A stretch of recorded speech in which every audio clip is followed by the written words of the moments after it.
ইমন, ঝোড়ো বাতাস আর বৃষ্টি তো বেড়েই চলেছে। আশ্রয় কেন্দ্রে কি যেতে শুরু করেছে উপকূলের মানুষ, তাদের মধ্যে সচেতনতা আপনি কেমন দেখছেন এবং কি কি পদক্ষেপ নেওয়া হয়েছে এই ঘূর্ণিঝড়ের ব্যাপারে? সিলন ফ্যামিলি ব্লেন্ডের কড়ালিকার আর সতেজ স্বাদের পারফেক্ট ব্লেন্ডে স্বপ্নেরা মেলুক টানা।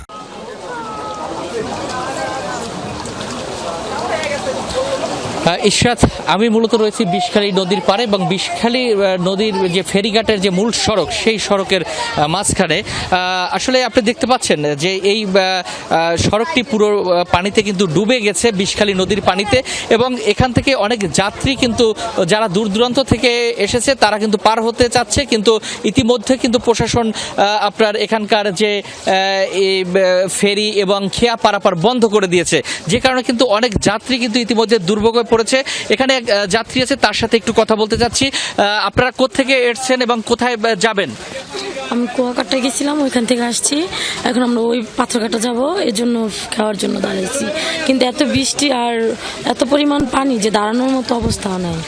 এখন অনেক সমস্যা, এখানে থাকারও কোনো জায়গা নাই, সেজন্য অনেক কষ্ট। শুনছিলাম এক যাত্রীর কাছ থেকে মূলত যে আসলে তাদের এখানে থাকারও কোনো জায়গা নেই, কিভাবে তারা এই নদী পার হয়ে যাবে। মূলত এক ধরনের বড় ধরনের দুর্ভোগের মধ্যেই তারা পড়েছে। এবং এই উপকূল এলাকায় কিন্তু মাঝে মাঝে কিন্তু মাঝারি আকারে বৃষ্টি হচ্ছে এবং ঝড়ো হাওয়া বয়ে চলছে। এবং এখানকে যারা রেড ক্রিসেন্টের সদস্য রয়েছে, সিপিসি যারা রয়েছে, তারা কিন্তু মূলত নিরাপদ আশ্রয় নেয়ার জন্য কিন্তু আসলে চেষ্টা চালাচ্ছে লোকজনদেরকে। আপনি দেখতে পাচ্ছেন যে আসলে এখানকার যে এই দোকানপাটগুলো সেগুলোতে কিন্তু এই পানি উঠে যাচ্ছে এবং তারা কিন্তু এই ব্যবসায়ীরা একটা বিপাকের মধ্যে পড়েছে। মূলত এখনো কিন্তু এই যে জোড়ো হাওয়া বাতাস বা যে চলছে এবং নিরাপদ আশ্রয় এখন পর্যন্ত যাওয়া শুরু করে নেই, হয়তো বিকেল নাগাদ মানুষগুলো নিরাপদ আশ্রয়ে যেতে পারে। ইশরাত, ইমন, ধন্যবাদ আপনাকে। দর্শক, সাতক্ষীরার নীলডুমুর থেকে আমার সাথে যুক্ত আছেন আমার সহকর্মী রিয়াজ রায়হান। রিয়াজ, উপকূলের পরিস্থিতি আপনি কেমন দেখছেন? সাধারণ মানুষ কি নিরাপদ আশ্রয়ে সরে যাচ্ছে কিনা এবং বিস্তারিত কি কি তথ্য আছে আপনার কাছে? কি কি পদক্ষেপ নিয়েছে প্রশাসনের তরফ থেকে?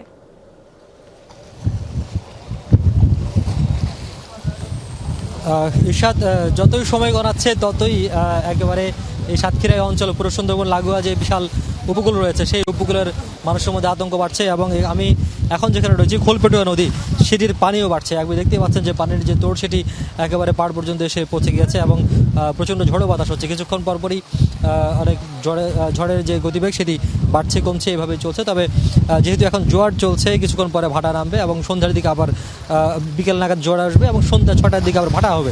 এবং ধারণা করা হচ্ছে যদি সেই ভাটার সময়ে মূল যে অংশটি রয়েছে ঘূর্ণিঝড় রেমালের, সেটি যদি এই উপকূল অতিক্রম করে তাহলে ক্ষয়ক্ষতির পরিমাণ কিছুটা কম হবে। কিন্তু যদি রাত 9টার পর হয় তাহলে তখন জোয়ার থাকবে এবং জোয়ারে প্রায় 8 থেকে 10 ফিট পর্যন্ত জলোচ্ছ্বাস হতে পারে।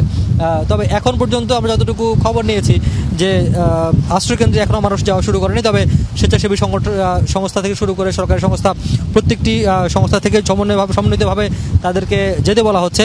ঘূর্ণিঝড় আশ্রয়কেন্দ্রে সেখানে চলে যেতে বলা হচ্ছে, নিরাপদ আশ্রয়ে চলে যেতে বলা হচ্ছে। এবং যেহেতু এই সাতক্ষীরার সবচেয়ে বেশি ক্ষতিগ্রস্ত এলাকা হয়ে থাকে এই শ্যামনগর এবং আশাশুনি, তারপরে নদীর ঠিক ওপারে যেটি রয়েছে গাবুরা, এই যে অঞ্চলগুলো রয়েছে সেই অঞ্চলের মানুষ সবচেয়ে বেশি ক্ষতিগ্রস্ত হয় এবং তাদেরকে মূলত আশ্রয়কেন্দ্রে চলে যেতে বলা হচ্ছে এবং নিরাপদ আশ্রয়ে চলে যেতে বলা হচ্ছে। যদিও এখন পর্যন্ত আমরা যতটুকু নিশ্চিত হয়েছি এখন পর্যন্ত কেউ ওই আশ্রয়কেন্দ্রে যাওয়া শুরু করে নেই। ইরশাদ, রিয়াজ, ধন্যবাদ আপনাকে।